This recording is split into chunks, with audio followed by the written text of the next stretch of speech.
Welcome in. The Orange Bowl is over. It's a final 34-11. There you see it on the screen. You can hear it. I'm Dennis Fithian, Jim Scarcelli. We're ready to talk about this one. If you're out there and want to get a message through, go ahead, put it on, whether it's Facebook, YouTube, anything else. We'll put it up there. We'll answer the question. We'll read your comments. All of that, Scar, some things to address in this game. You go out there. This is not what any Michigan fan thought was going to happen, but you pick up the pieces in this one. Not much of a chance from the beginning, outplayed from the very beginning all the way to the end here. So, how do you explain it?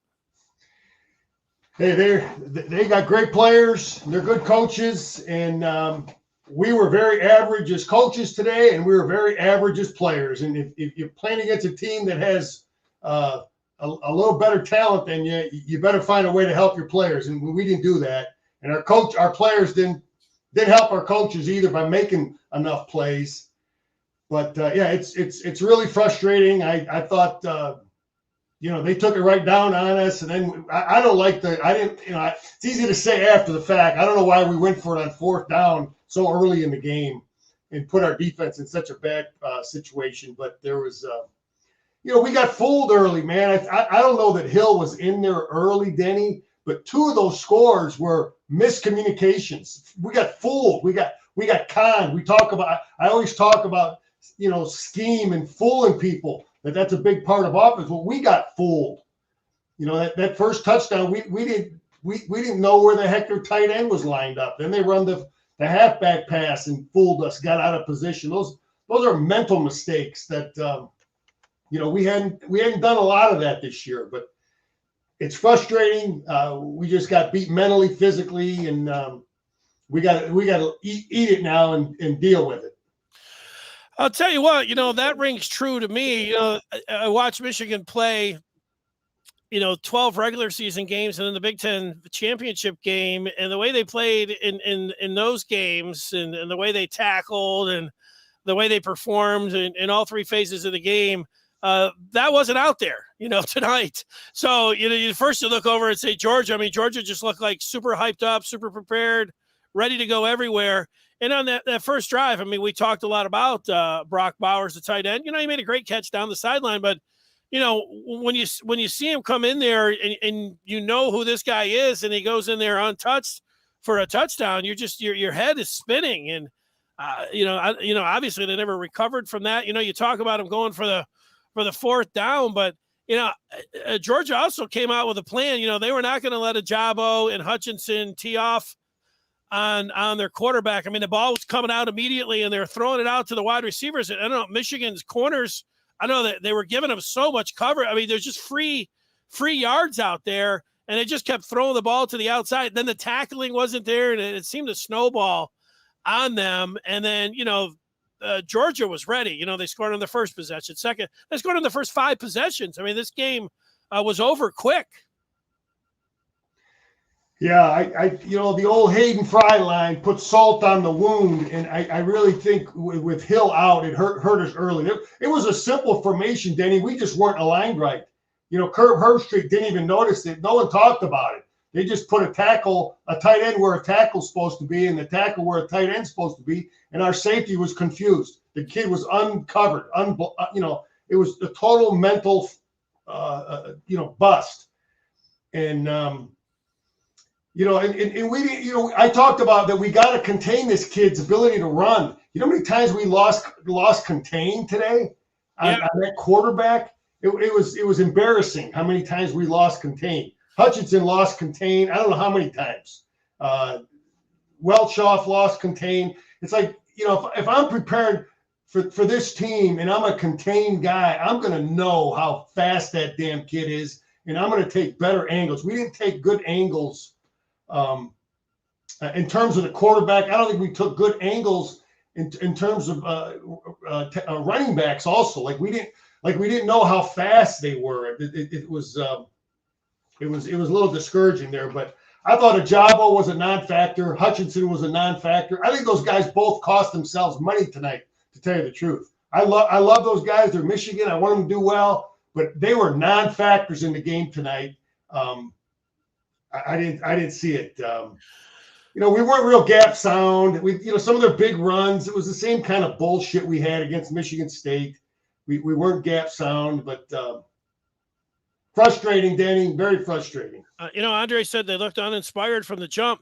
You're talking about the safeties not being maybe lined up on their keys. It looked like there was a lot of that, this guy out of the spot. I don't know if they did something up front that confused them, but there was a lot of moving around. You mentioned Michigan State, and there was some of that, and I thought that was you went back and that was for some of the substitution patterns, and then they were running on there trying to get a line, but it didn't seem like that. It just seemed like whatever the offense was doing, Michigan just it was catching them by surprise, and they had guys moving around. I don't know if they were trying to, have Dax, follow Bowers and then, others were in some kind of a zone or something. If they were trying to do something, I know you say tricky or unconventional there, and then maybe they didn't have Dax Hill the whole time down there in Miami. So that game plan there, shows you about some of the preparation of the practice leading up. I don't know. They definitely swapped more safeties in there and didn't have Hill right off the bat. And it was a factor. It was a factor. Like, those guys, not to say that they look lost, but it wasn't the same group, and it wasn't the same fits that they had. And they certainly weren't playing with the same confidence that they had in the previous 12, 13 games. Yeah, there was a couple times we weren't lined up right at all. We were confused. That was a minor problem. But losing contain on that quarter, it was embarrassing. It was embarrassing after a while. And I give them credit. They knew how we were going to match up in certain formations. Empty, we were going to put a linebacker on their running back, and they hurt us twice. They scored 2 touchdowns on that. And Colt, they knew who they were going to identify. They identified Colston, who we had on their running back, and they hit 2 touchdowns on it. I'll give them credit for it. I mean, we did it later in the game, where Donovan got us down into real, deep with we did the same thing to them. So, you gotta give them credit for capitalizing on, that scheme. What do we got here from, what did you see as the biggest factor in the loss? Talent gap, execution, play calling. Coach, that's from Alejandro for people that are listening on the pod and aren't able to read that. Go ahead and answer that one, Scar. Here, do you think if you had to chalk it up to talent gap, execution, play calling, or coaching, is there another one? I had my pen run, so I got a blue figure here. Denny, I saw their defensive line, manhandle some of our guys a few times, some of our offensive linemen. Like, we haven't gotten manhandled all year. They pointed out one time the starters came to run the power play, and that 44 just smashed them and just crushed our power play. I'd say there was a slight talent gap. Look, they recruited, they got speed, big, fast, strong dudes, man, and they probably had more of them than we had. We tried to execute. There's times I saw us run our bubble screen, and some of our play calling was fine, but we just couldn't. We didn't block some of these guys at times. But then again, some of our I got to take that back. I think the play calling, we needed to do more to fool and help our offense, and we just didn't get it done. But at the same time, there were some of the same plays we ran that they ran. They executed better than we did. We both ran bubble. Their guys blocked it better than we did. Yeah, Jim, if I could jump in, I think it's all of those things, but I've had to look to something, when you go to coaching there, and maybe this leads into the talent, but, just like I saw in the undercard there in the Cincinnati, Bama game, Cincinnati was having a lot of trouble just getting into some offense because Alabama was sitting on some of the things they were doing. They were getting their hands in the passing lanes, and they were tipping so many passes. That's what was happening with Michigan too. I will credit Georgia's defensive scheme there. Whatever they were seeing, whatever Michigan was going to do, they seemed like they were they knew where the play was coming, and they had a lot of tip passes. Some of those drops, I know people are like, tight ends are dropping the ball, and maybe they did on the first one. And, there was another one, but, some of those balls were getting tipped, a lot of that. And I know Cade has the sidearm delivery, but, I know other teams looked at that and say, hey, get up and get in the passing lane. And maybe Georgia's just talented and good enough for that. And I know whatever their offensive game plan was, like, they can line up and run the football. And yeah, they're going to scheme, and they're going to get their tight end. He can make, catches anywhere on the field. And then, if you mix things up, of course, he goes waltzing into the end zone. But, they came out and they decided that they weren't going to play from the pocket, and they got that ball out so quick to the wide receivers. And Michigan was sitting so far back. That was one of the key plays, one of the key factors in the game to me. Watching that, it was just like, wow, man, Georgia's really got an answer here for Michigan's pass rush, and it's getting the ball out quick and outside to whether it's the running backs or the wide receivers. And Michigan was playing back, and, they were just rolling down the field on that. Then they would hit them with the run.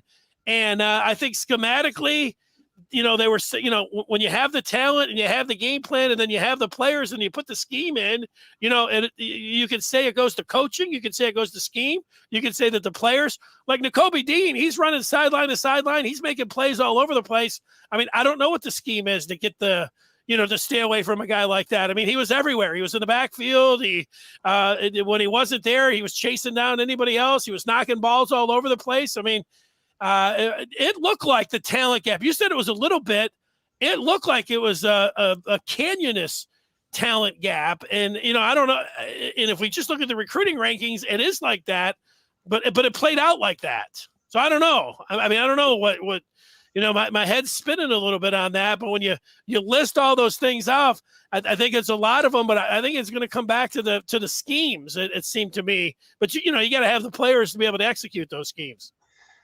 No, it's there's definitely they had some big, strong, fast dudes, and they got some high draft picks over there. They got good players. We didn't lose to a team that didn't have good players, man.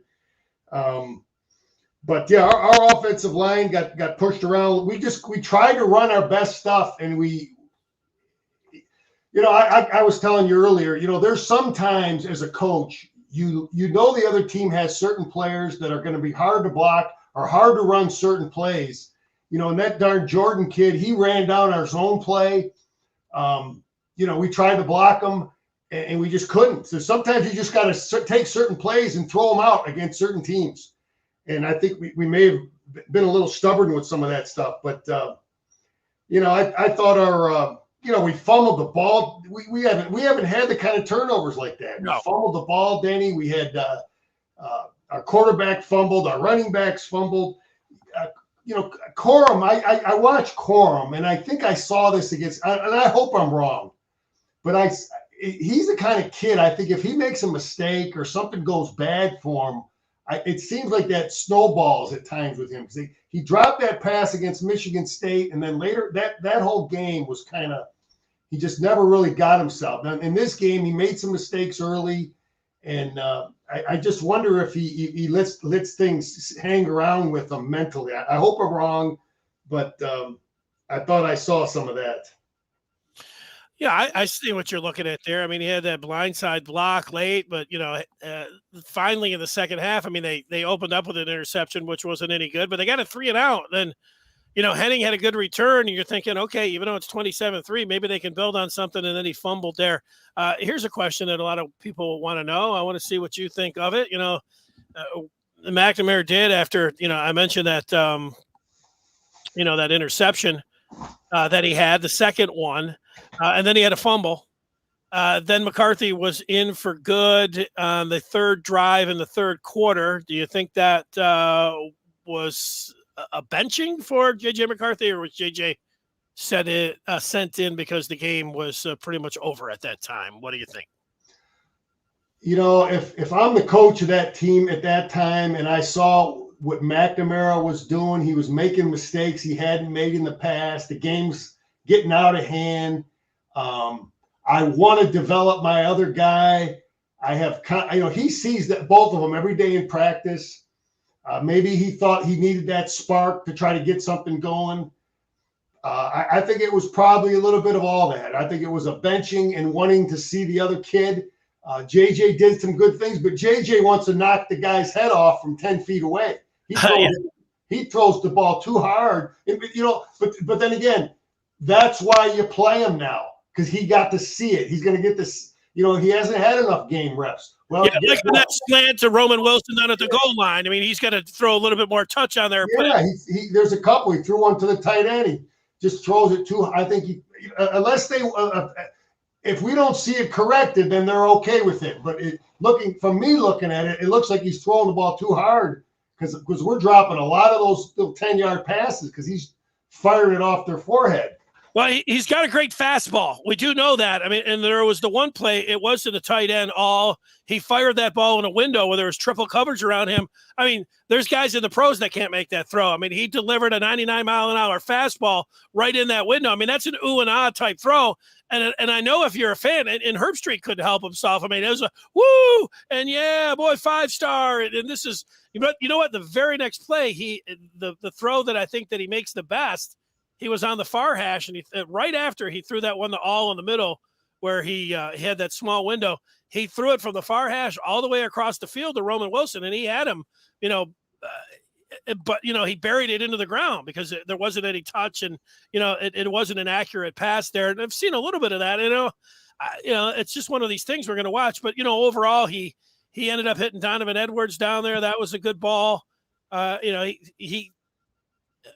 He's got the skills. When he's done this a few times, guys have had him dead to rights, and he's been able to shake people off and then roll out of the pocket. I mean, he brings a little something extra. I don't know, like this is going to be talked about all off season, Scar, but I want, your opinion here. Cade McNamara led Michigan to, their first Big Ten championship since 2004. And, he held his own, everything, leader, you like him and all of those things. But is there a ceiling with Cade McNamara where he can get you to a certain point like a Big Ten championship? But if you're really talking about getting in and mixing it up with the big boys, you need that talent, you need that difference-making ability, and possibly, I don't know, if he can develop, is that something where even though McNamara will have a higher floor, and he would probably even have a higher floor next year, but you have the ceiling of McCarthy, and that's what Jim Harbaugh is going to have to figure out when he lets these guys compete, and he has to give the nod to one of these guys after spring. I mean, that's how I handicap it. That's what I'm looking at here. I don't think it's an easy decision. How do you see that? I like the fact that we got two that can play, and we're going to have competition. The fact that he played JJ in the end here is going to make Cade McNamara work even that much harder. It's going to make JJ work that much harder because he's going to believe he has a chance. And I still think we're going to see them both play next year. Do I think we can win, and take it to the next level with Cade McNamara? Yes, I do. We got to surround him with better people, man. We got to surround him with better receivers, better tight ends, because you saw the athleticism tonight. And we just got to surround everybody with better players. But I like the idea of both of them. I like the competition they're both going to be faced with. No one's going to be no one's comfortable, man. I don't, that's how it was when I played. Bo used to say, hey, we start over, man. Everybody, no positions are given. Everybody starts all over again. And you got to compete this spring. And there's nothing wrong with that. Yeah, so in this game here, if somebody didn't watch it, let me just run you through a few things, Scar. And, people can continue to put their messages in here as we're just talking about the aftermath of the Orange Bowl. If somebody didn't watch this one and they said, hey, what happened? And you had to give them the Reader's Digest, what do you think happened tonight in the Orange Bowl? What would you say? Offensively, our time, they're good on defense. They made things problematic for us, but we just looked, our rhythm wasn't right. Quarterback to running back, little passes. We throw the ball to Donovan Edwards, he drops it in the flat. We throw the ball to Corum over the middle, the timing wasn't right. The quarterback didn't know where he was supposed to be. I wonder what we did in preparation. How hard did we go? We just looked out of sync, where Georgia was a little more in sync than us. So yeah, I would say we looked out of sync. Let me ask you an obvious question here that a lot of opponents will, and I already saw this, being put forward online, and you just have to deal with it. The further you go and the bigger the games, people are going to, knock you, as far as where you come along here. That just, comes with the territory. But there is the one thing, Harbaugh, all the way back 7 years ago, he won that first bowl game against Florida. But after that, he didn't. And, tonight, they didn't let out, Georgia's great and everything, but they didn't look prepared. They got run off the field. And in a couple other of these bowl games, they didn't look like they were prepared. And there's a lot of different reasons. They had some, guys that opted out the 1 year with their two captains. They had a fourth quarter meltdown against was it South Carolina a couple of years ago. I don't remember what really happened in that one, but the approach in these bowl games and the preparation, I don't know. I can't ask you. You weren't down there. You didn't see the preparation. You weren't able to compare it. But do you think that that's something at least worth exploring here if you're Michigan and you're self-scouting after this one's done? Yeah, they got to look in the mirror and say, what did we do? Was the conditioning a factor? I mean, it was a hot and muggy deal down there. It's hot for them too. I don't know if we were. I don't know if that was an issue, conditioning, but our timing didn't look right with our skill players at times. But that's a damn good team. I don't give a darn when you play them. Beating Georgia would have been a tough task. But yeah, you're going to always look at what you do in your preparation for bowl games, bye week. It's all what do you do as a program? And again, they got. I don't know what they're doing, but they got to take a look at it and try to put a better performance on the field. Yeah, and if I'm going to answer that one, I'm going to say, they didn't do the little things. They didn't do the big things. It looked like they got out coached. Georgia's got a lot of talent, and, just knowing a little bit going in, the tight end was fabulous. He showed up on the first drive. They lost him in coverage. He walked in. I mean, people say, how do you lose their best player, their number one guy on the scouting sheet? How do you let him just, walk into the end zone? And, it's a snowballed, steamrolled, whatever you want to say, uphill battle, after that. And then, Michigan on offense, they couldn't run the ball. Their passes were getting tipped. They couldn't block. They were getting overwhelmed on the line of scrimmage. They gave up a lot of sacks. They were dropping balls. I mean, all the things that you say, hey, these are the things that you have to do, to win against a big-time opponent. They weren't able to really do any of them. They did hit one pass to Roman Wilson for 42 yards when they're down 17-0. You could say a little too little, but I mean, they really, after that, until you got to, the fourth quarter, there really wasn't anything to hang your hat on that Michigan had going for them, except maybe when Henning, I mean, this is already in the second half after they had a pick and, AJ Henning had a decent return, but then, Corum fumbled. So, I mean, it was, they didn't play complimentary football. They didn't do the things that they had done all year long that put them in position to be in the college football playoff. They weren't able to do any of them against, a better opponent. Yeah, everything we talked about, securing the ball, contain the quarterback, stop the run the ball. We didn't do any of it, man. And we didn't we didn't fool them. We didn't do anything to get. It's like Georgia knew a lot of some flaws in our defensive scheme. They're not going to know everything, but they found some flaws. They isolated a freshman linebacker. They had the sense to do that. Yeah. And Josh Gaddis didn't do that for our guy. Maybe he did it later in the game, but we needed to find that guy for their defense. Who was that guy? There had to be somebody, and we just didn't find him.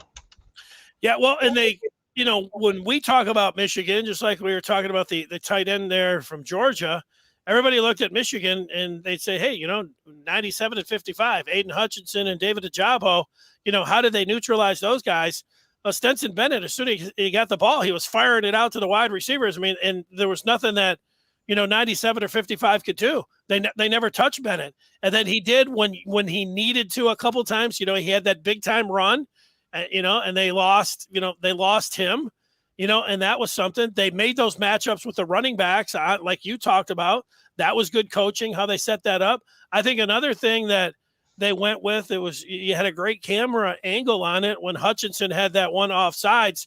He went with instead of the cadence, he had like a a different kind of clap. And obviously, you know, I don't know if that's scouting or if that was just one of those things, or if Bennett is good on that. All of those little things, you know, added up where, you know, they had a good game plan, and, you know, they weren't going to let Hutchinson or, you know, a Jabo be able to pin their ears back and come after them. That never happened. Yeah, I mean, Denny, I saw them blocking Hutchinson and Ajabo. They pass protect and blocked them.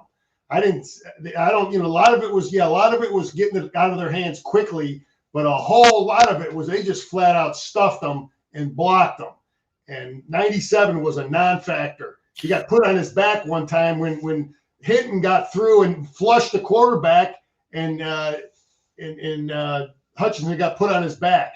So yeah, and I know Ohio State's tackles, to make those guys are going to be in the NFL, but, you know, the two Georgia tackles, those guys are Sunday players. It's not like you're looking at, you know, and that's the one thing, like, you know, earlier today, you know, there's been a few different people that have looked at that too deep for Georgia and have talked about, you know, 15, 16, 17 NFL draft picks, you know, and they can only play 11. So this gets back to what people were saying about him. There were a few people talking about him not just being a generational defense, but one of the great defenses of all time. And then, you know, Bama smacked him upside the head. You know, whatever that motivation was, I mean, that's, you know, they went in, they weren't playing desperate in that SEC championship game because they didn't have to. Sure, they wanted to beat Georgia. They wanted to be undefeated. I mean, they wanted to beat Alabama and knock them out because that's their nemesis. But also, you know, they knew in the back of their mind that, you know, they didn't have to because they were going to get into the college football playoff anyways. And, you know, Bama had to play desperate, and they did. And, you know, Michigan ran into a mad, mean, motivated, all of those things, you know, Georgia team. So, you know, they got their best game, and Michigan wasn't able to match it. Michigan didn't have, you know, I would say Georgia had their A game, and, you know, Michigan, you know, they didn't have an A game. I wouldn't even say they had a B. I think they, you know, we want to say they had a C game. And if you don't have the talent and everything else, the speed and, you know, and all those other things are equal, if the other team's bringing the A game and you're bringing the C game, you're going to be in trouble. Yeah, so one of the things I talked about also, Danny, that I was concerned with prior to this game was our receivers getting separation. And I don't know that we got it done there. You know, you talk about Alabama, how they moved the ball in Georgia. So much of it was the quarterback, you know, avoiding pressure, making plays with his legs, getting outside the packet. Alabama's quarterback. Then the receivers were getting separation, and, you know, they were able to move the ball and make plays with those two dynamics. Our quarterback wasn't elusive, and our receivers weren't getting the kind of separation we need. So that's a problem. And another play that I had written down here was, again, it's about the miscommunication, the out of sync. We threw the ball up to 85 in the end zone, and they picked us off. Yeah, remember that one, Denny? That was totally. It just looked like we were out of sync, man. Yeah, they weren't on the same page there, right? Yeah, so that's just, you know, why is that? You know, it's like I'm looking at that, and is that quarterback? Is that coach? Is that offensive coordinator? Is that the receiver? It looked garbage, man. It looked out of sync, miscommunication. Like, what the hell we've been doing for the last month? Well, that's it. I mean, and there was another time where, you know, one of the corners, I think it was 4, you know, he looked like at first I thought maybe the Georgia wide receiver pushed him a little bit to get the separation, but it looked like he just, like, you know, stopped running with him, and he ended up being 5 yards behind him and ended up, you know, walking into the end zone. And to your point, I mean, you look at the offense and the guys that you saw all year long and how they were playing complementary football. Haskins couldn't go anywhere on the ground, you know. Either could Corum. We talked about him, you know, some of the drop passes. Donovan Edwards, an awesome football player. He's going to have a great career ahead of him. He dropped a couple even here, but look at the receivers here. You know, Wilson had the one big catch, but that was it. 42 yards. Anthony had the one late, but, you know, nothing from Cornelius Johnson. And just a couple catches there. You know, you thought maybe you'd get a little bit more. Schoonmaker dropped one. You can't do that in big games if you want to beat a team like Georgia. You know, I felt bad for Vincent Gray because he's played. You know, they did so much. We saw a defensive scheme this year that didn't put guys on islands so much. You know, we protected our corners. We didn't ask them to cover man-to-man all game like we did last year. And Vincent Gray ended up having a pretty darn good year because of it. But for some reason, we went back and we did a lot more man. We left guys alone. We put our linebacker on really good running backs, and we put Vincent Gray out there at times on where he didn't get any help, and those guys were exploited. And it's I hated to see them go out like that because Vincent Gray really showed improvement this year, and our coaches did so much to protect our secondary and not put them in those kind of predicaments. But we were exploited today, and Georgia found it. Yeah, there's going to be a lot of people, and I see somebody here, talking about it, it's a disgrace or whatever else. And let's answer that question because, what does a lopsided loss in the college semifinal mean here for Michigan? Because there's going to be a lot of people in this game, your old habits die hard. You go back for the last few years, and you lose, just people get out of their mind and everything here. Heading into this game, you don't want to get blown off the field and everything else. None of that. And the further you go, the more you just have to take it. You got to take your medicine. People are going to go. And there's plenty to criticize Michigan about this game here. And of course, they're going to have people that go over the top and, really chop them down. That's just going to be part of the deal here. I think Michigan just has to take this one because they didn't come to play here in this one. And you could tip your cap to Georgia. And then you can also say, hey, hopefully Michigan's going to be able to learn from this, learn what they need to do in the bigger games, even bigger than the Big Ten, if they really do. And if they are going to be able to compete on a national level, they saw what it took out there. And if that's the gap there and how they played this year, this year in a lot of ways, whether you want to call it magical, it was an awesome season. They had not beaten Ohio State in a long time. They had not won the Big Ten since 2004. They had never played in Indianapolis, and they were able to go there. And of course, they never played in the college football playoff. Sometimes you got to get in there and get your feet wet, and it's a progression. Even though that it might be your one shot and all those things, but I'll take a step back here for Michigan. You could criticize them, for the way they played tonight because they really did. Get smacked upside the head here. But, overall, this was a good season. This was a memorable season, and there's a lot to build on here. And, they got a pretty good team coming back, and they're doing good off the field. The coaches look like, I'd say despite tonight, maybe they can learn some things in the bigger games here as well. You're always trying to improve and find different ways. But, overall, it's not about them being back and, it's about them, seeing if they can stack another season together like they had this year, where you can feel like, Michigan can compete for Big Ten championships and compete with Ohio State and get back to Indy and get back to the college football playoff and see if you learned anything. But, that's a long way. I don't know if it's any consolation for people here in the last few minutes here, Scar, of 2021. Yeah, the media will there'll be a take on it from the media, and but the way I would look at it and the way I perceive it, we won a Big Ten championship. We beat Ohio State. We had a great year. We did a lot of great things, and we didn't get it done in the bowl game, and it was embarrassing. It doesn't measure up, but. The big thing I'm always concerned with, is recruiting. Okay, so is this game going to be a factor in some of these recruits that are still left out there because we still have the later signing date? It's all about recruiting as far as those are the guys I'm concerned with. I don't care if Paul Feinbaum wants to rip on us and some of these people in the media. I don't care about them. I want to know about the recruits. What are they thinking? Are they keeping the faith? Obviously, it's going to help our coaches and our players to know, where the yardstick is. We know what we had to do to beat Ohio State. Now we played a good Georgia team. It'll help us in spring in our preparation to know what the best teams are. So it'll help us from that standpoint. But all I give a damn about is recruits in terms of what people are thinking about Michigan right now. Well, that's good.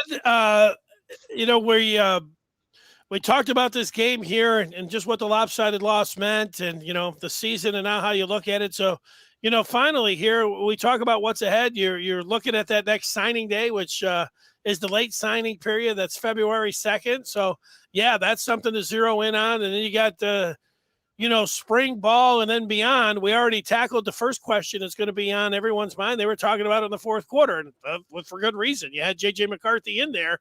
That's going to be the big thing that's going to steal all the headlines. What's going to go on with the quarterback competition, and you understand that. I know you said, you talked about them both being back next year. I don't know how realistic that is. Maybe, I hope so.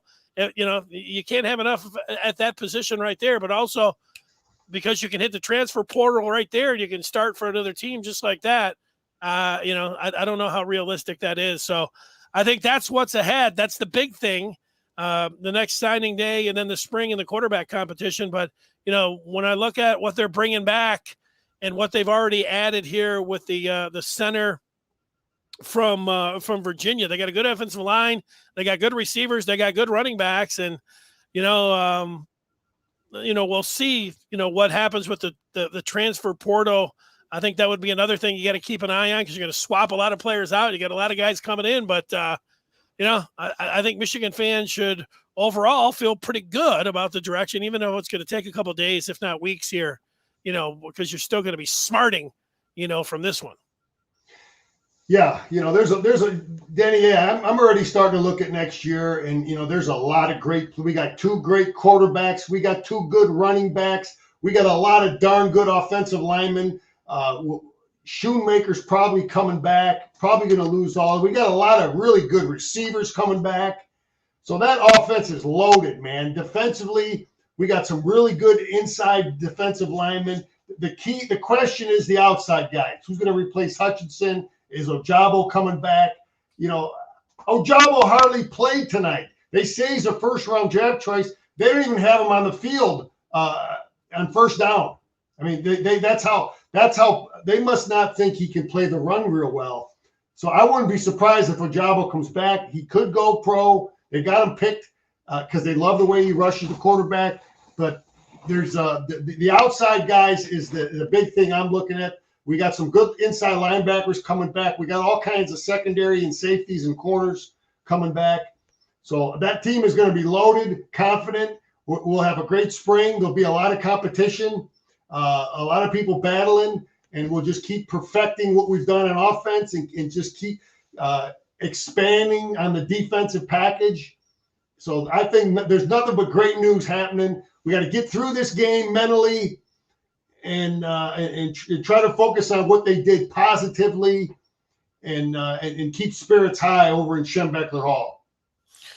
All right, great stuff, Scar, all year long here for as far as we were able to do, coming in after that Michigan State loss. This is the first time we've been on where there's actually, Michigan's been on the short end of the scoreboard. So we knew it was going to happen eventually. It happens here in the college football semifinal. We'll do it again. Hopefully you'll join me, on Thursdays like you have. Those have been well received. And then, of course, after basketball games as well. But a great job here during the football season. Hey, Denny, it's a lot of fun, man. We love Michigan, and we're trying to promote our guys and a lot of really great things, coaches and players this year for Michigan, and it's all good, man. All right, Scar, take care, and Happy New Year. Happy New Year. Go Blue. There you go. Good night, everybody.